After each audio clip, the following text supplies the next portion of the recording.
തബ്ലീഗ് ജമാഅത്തിനെ കുറിച്ചാണ്. ഞാൻ വിശദീകരിക്കുന്നില്ല, നമുക്കിനി സമയം വളരെ കുറവാണ്.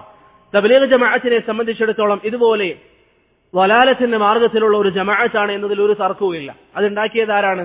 മുഹമ്മദ് ഇല്യാസ് അൽ ഖാൻദലവിയാണ്. മുഹമ്മദ് ഇല്യാസ് അൽ ഖാൻദലവി. അദ്ദേഹത്തിന്റെ ചരിത്രവും അദ്ദേഹത്തിന്റെ പശ്ചാത്തലവും ഒന്നും പറയുന്നില്ല. അദ്ദേഹമാണ് അതിന്റെ സ്ഥാപകൻ. ചില അവരുടെ ഗ്രന്ഥങ്ങളിൽ കാണാം, നബി സല്ലല്ലാഹു അലൈഹി വസല്ലമ തങ്ങൾ നൽകിയ നിർദ്ദേശത്തിന്റെ അടിസ്ഥാനത്തിലാണ് ഈ ജമാഅത്ത് അവർ ഉണ്ടാക്കിയിട്ടുള്ളത്. സ്വപ്നത്തിലൊക്കെ വന്ന് നബി സല്ലല്ലാഹു അലൈഹി വസല്ലം അവർക്ക് നിർദ്ദേശം നൽകിയതാണ്. നമുക്ക് വളരെ പ്രധാനപ്പെട്ട ചില വിഷയങ്ങൾ പറയാം. അവരുടെ വളരെ പ്രധാനപ്പെട്ട, എനിക്ക് വ്യക്തമായി ഓർമ്മയില്ല, മുഹമ്മദ് ഇല്യാസ് അൽ ഖാൻദലവിയുടെ അടുത്തൊരു കുടുംബമാണ് സക്കരിയ മൗലാന എന്നവർ പറയുന്ന വ്യക്തി, സക്കരിയ അൽ ഖാൻദലവി. അദ്ദേഹമാണ് അവരുടെ പ്രധാനപ്പെട്ട ഫളായിൽ കിതാബുകൾ, ഫളായിലുസ് സദഖാത്ത്, ഫളായിലുൽ ഹജ്ജ് തുടങ്ങിയ കിതാബുകൾ എഴുതിയത്. ഈ കിതാബുകൾ സഹോദരങ്ങളെ, ഈ എഴുതിയിരിക്കുന്ന വ്യക്തി, ഈ സക്കരിയ മൗലാന എന്ന് പറയുന്ന വ്യക്തി നഖ്ശബന്ദി തരീഖത്തുകാരനാണ്. നഖ്ശബന്ദി തരീഖത്തുകാരനാണ്. നഖ്ശബന്ദി തരീഖത്ത് എന്ന് പറഞ്ഞാൽ എന്താ? നമ്മുടെ നാട്ടിൽ നഖ്ശബന്ദി തരീഖത്ത് എന്ന് പറയുന്ന തരീഖത്ത് വളരെ പ്രശസ്തമായ ഒരു തരീഖത്താണ്. മുഹമ്മദ് ബഹാഉദ്ദീൻ ഷാ നഖ്ശബന്ദ് എന്ന് പറയുന്ന ഹിജറ 8-ാം നൂറ്റാണ്ടിൽ മരണപ്പെട്ട ഒരു വ്യക്തിയുടെ അദ്ദേഹത്തിലേക്ക് ചേർത്തപ്പെടുന്ന തരീഖത്തിനാണ് നഖ്ശബന്ദി തരീഖത്ത് എന്ന് പറയുന്നത്. അവരുടെ വിശ്വാസമനുസരിച്ച് മക്കയിലെ കാഫിരീങ്ങൾ കപ്പലിൽ യാത്ര ചെയ്യുമ്പോൾ അവർ ആരെയാണ് വിളിക്കാറ്? അള്ളാഹുവിനെയാണ്. പക്ഷെ ഇവരുടെ ഗ്രന്ഥങ്ങളിൽ ഇവർ പറയുന്നതനുസരിച്ച് എത്ര വലിയ പ്രയാസങ്ങൾ വന്ന ഘട്ടത്തിലാണെങ്കിലും അവർ ആരോട് ദുആ ചെയ്യും, അല്ലെങ്കിൽ അവർ ആരോട് സഹായം ചോദിക്കും? ഇവരുടെ നേതാക്കന്മാരോട്. ഇവർ ഔലിയാക്കൾ എന്ന് വിശ്വസിക്കുന്നവരോട് ഇവർ സഹായം ചോദിക്കും. നബ്ഹാനിയുടെ ജാമിഉ കറാമാത്തിൽ ഔലിയായിലും അതുപോലെ തന്നെ മുഹമ്മദ് അൽ അമീൻ അൽ ഖുർദിയുടെ അൽ മവാഹിബുസ് സർമദിയ ഫീ മനാഖിബിൻ നഖ്ശബന്ദിയ എന്ന ഗ്രന്ഥത്തിലൊക്കെ ധാരാളം ചരിത്രങ്ങൾ നിങ്ങൾക്ക് കാണാൻ സാധിക്കും. കടലിൽ മുങ്ങിത്താകുന്നവൻ, അവൻ ഇവരുടെ ഷെയ്ഖിനെ വിളിച്ചപ്പോൾ ഷെയ്ഖ് വന്ന് രക്ഷപ്പെടുത്തുന്ന കഥകൾ. അതുപോലെ തന്നെ ഷെയ്ഖിന്റെ നാട്ടിലേക്ക് ഒരു വെള്ളപ്പൊക്കം വന്നു, ധാരാളം ആളുകൾ മരണപ്പെട്ടപ്പോൾ ഷെയ്ഖ് പറയുകയാണ് വെള്ളത്തെ നോക്കിക്കൊണ്ട്, നിനക്ക് കഴിയുമെങ്കിൽ എന്നെ നീ ഒന്ന് വെള്ളത്തിന്റെ കൂടെ ചുമക്കുക എന്ന് പറഞ്ഞപ്പോൾ വെള്ളം തിരിച്ചു പോകുന്നു. ഇത്തരത്തിലുള്ള പല കഥകളും പറഞ്ഞ് ജനങ്ങൾക്കിടയിൽ പ്രചരിപ്പിച്ച ഒരു തരീഖത്താണ് നഖ്ശബന്ദി തരീഖത്ത് എന്നുള്ളത്. അതിനെക്കുറിച്ച് സംസാരിക്കാൻ നമുക്ക് സമയം കുറവാണ്. ഈ സക്കരിയ അൽ ഖാൻദലവി, അതാണ് നമ്മുടെ വിഷയം. അദ്ദേഹം ഈ നഖ്ശബന്ദി തരീഖത്തിലുള്ള ഒരു ഷെയ്ഖായിരുന്നു. എന്ന് പറഞ്ഞാൽ അഹ്ലുസുന്നയുടെ മനഹജിലുള്ള വ്യക്തിയല്ല. അദ്ദേഹമാണ് ഈ ഫളായിലുൽ അഅമാലും ഫളായിലുസ് സദഖാത്തും ഒക്കെ എഴുതിയിരിക്കുന്നത്. ഈ നഖ്ശബന്ദി തരീഖത്തിന് പല വിചിത്രവാദങ്ങളുമുണ്ട്. മരണപ്പെട്ടവരുടെ റൂഹുകൾ ജീവിച്ചിരിക്കുന്നവരുമായി സംസാരിക്കും. ഇങ്ങനെ പലതരത്തിലുള്ള വാദങ്ങൾ വിശ്വസിക്കുന്നവരാണ് ഈ തരീഖത്ത്. തരീഖത്ത് ചിന്താഗതികൾ പലതും ചില പണ്ഡിതന്മാർ പറയുന്നതനുസരിച്ച് ഹിന്ദു സംസ്കാരങ്ങളിൽ നിന്നും അത്തരത്തിലുള്ള സംസ്കാരങ്ങളിൽ നിന്ന് ഇവർ പഠിച്ചെടുത്തതാണ്. പറഞ്ഞത് തബ്ലീഗ് ജമാഅത്തിനെ സംബന്ധിച്ചിടത്തോളം അതിന്റെ സ്ഥാപകന്മാർ അല്ലെങ്കിൽ ഈ പ്രധാനപ്പെട്ട വ്യക്തികൾ നഖ്ശബന്ദി തരീഖത്തിലുള്ളവരാണ്.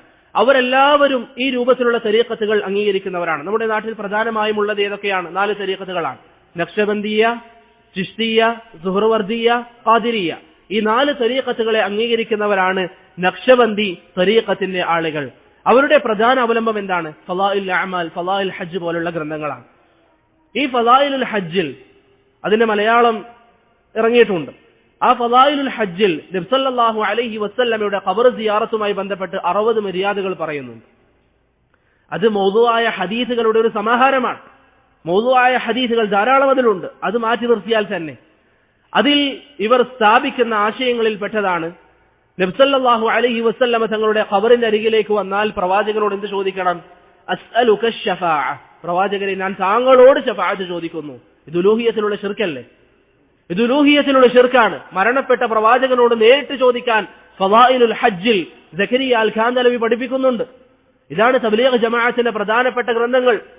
അവരുടെ ഗ്രന്ഥങ്ങളിൽ, അതുപോലെ തന്നെ അവരുടെ ചില ഗ്രന്ഥങ്ങളിൽ ലോകം നിയന്ത്രിക്കുന്നതിൽ അവരുടെ മശായിഖന്മാർക്ക് പങ്കുണ്ട് എന്ന് പറയും. ഇനി അസ്മാഉസ് സിഫാത്തിന്റെ വിഷയങ്ങളിലേക്ക് വന്നാൽ ഉലൂഹിയത്ത് നമ്മൾ പറഞ്ഞു, റുബൂബിയത്ത് പറഞ്ഞു, ലോകം നിയന്ത്രിക്കുന്നതിൽ അവർക്ക് പങ്കുണ്ട്. അസ്മാഉസ് സിഫാത്തിൽ അവർ അശാഇറ മാതുരീദിയ തരീഖത്തിലാണ്. അത് നിഷേധിക്കുന്നവരുടെ കൂട്ടത്തിലാണ്. മാതുരീദിയാക്കൾ 8 സിഫാത്തുകൾ ഉണ്ട് എന്ന് പറയുന്നു. അശാഇറകൾ 7 സിഫാത്തുകൾ ഉണ്ട് എന്ന് പറയുന്നു.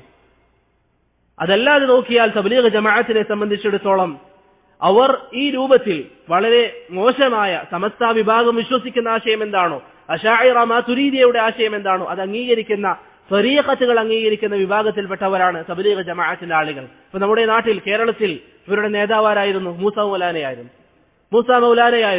അദ്ദേഹത്തെക്കുറിച്ച് പിൽക്കാലഘട്ടത്തിൽ അദ്ദേഹത്തിന്റെ മരണത്തിന് ശേഷം ചില പുസ്തകങ്ങൾ വന്നിട്ടുണ്ട്. അതിൽ ദാഇയ മില്ലത്ത് മൂസ മൗലാന സ്മരണിക എന്ന് പറഞ്ഞ ഒരു ഗ്രന്ഥം വന്നിട്ടുണ്ട്.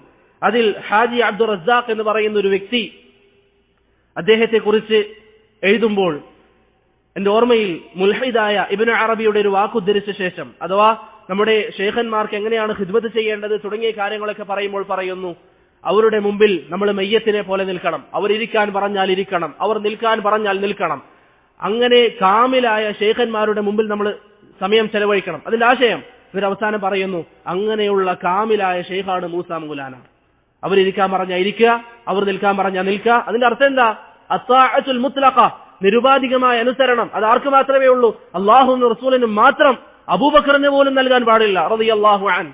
അതാണ് സഹോദരങ്ങളെ ഇവരുടെ പുസ്തകങ്ങളിൽ ഇവർ പറഞ്ഞ് പ്രചരിപ്പിച്ചുകൊണ്ടിരിക്കുന്നത്. ചില സാധുക്കളായ തബ്ലീഗിന്റെ ആളുകൾ ഈ കഴിഞ്ഞ ദിവസങ്ങളിൽ നിങ്ങളുടെ ശ്രദ്ധയിൽപ്പെട്ടിട്ടുണ്ടാകും.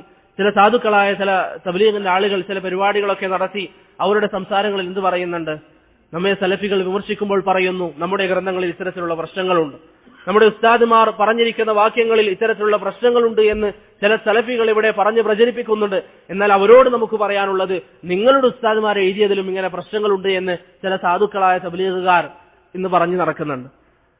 പക്ഷെ എന്റെ സഹോദരങ്ങൾ, ഇവിടെ ഇരിക്കുന്ന ആളുകൾ, ഏതെങ്കിലും ഒരു വ്യക്തി അഹ്ലുസുന്നയുടെ ഉലമാക്കൾ സംസാരിക്കുമ്പോൾ കിതാബിൽ ഒരു തെറ്റ് വന്നാൽ നമ്മുടെ ശൈഖാണ്, നമ്മുടെ ഉസ്താദാണ്, നമ്മൾ അംഗീകരിക്കുന്നവരാണെന്ന് പറഞ്ഞ് ആ തെറ്റ് മറച്ചു വെക്കാറുണ്ടോ?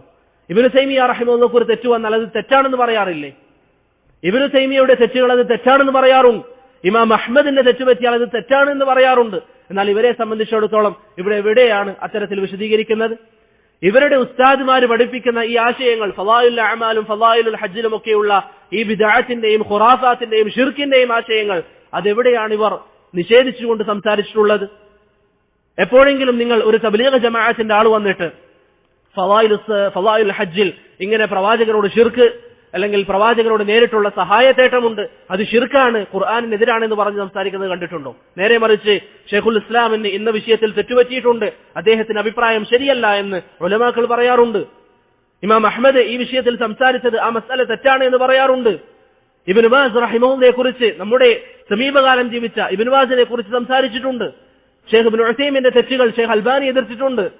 അങ്ങനെ ഹക്കിന് വേണ്ടി തജറുദായി നിൽക്കുന്നവരായിരുന്നു അഹ്ലുസുന്നയുടെ ഉലമാക്കൾ. എന്നാൽ ഇവരെ സംബന്ധിച്ചിടത്തോളം ഇവരാരെങ്കിലും ഇന്നത്തെ തബ്ലീഗ് ജമാഅത്തിന്റെ ആളുകൾ ഫളായിൽ ഹജ്ജിലുള്ള ഈ വിഷയങ്ങൾ ഇതൊക്കെ ഖുറാഫാത്താണ്, ഷിർക്കാണ് എന്ന് പറഞ്ഞുകൊണ്ട് എതിർക്കുന്നത് നിങ്ങൾ കണ്ടിട്ടുണ്ടോ? ഒരിക്കലും നിങ്ങൾക്കത് കാണാൻ സാധ്യമല്ല. ഈ സക്കരിയ അൽ ഖാന്തലവി എന്ന് പറയുന്ന വ്യക്തി അദ്ദേഹത്തിന്റെ സഖാലത്തുൽ ഖുലൂബ് എന്ന കിതാബിൽ പറയുന്നു, അല്ലാഹു എല്ലാ സ്ഥലത്തുമുണ്ട്. ഇത്ര പിഴച്ച വാദമാണ്. അതുപോലെ നിങ്ങൾക്കറിയാം, മൻസൂർ അൽ ഹല്ലാജ് എന്ന് പറയുന്ന ഒരു വ്യക്തി ഉണ്ടായിരുന്നു. അദ്ദേഹം ഇടയ്ക്കിടെ പറയാറുണ്ട്, അനൽ ഹഖ്, ഞാനാണ് അല്ലാഹു. കാന്തപുരം മടവൂർ അങ്ങനെ പറഞ്ഞിരുന്നു, ഞാനാണ് അല്ലാഹു, അനല്ലാഹ്.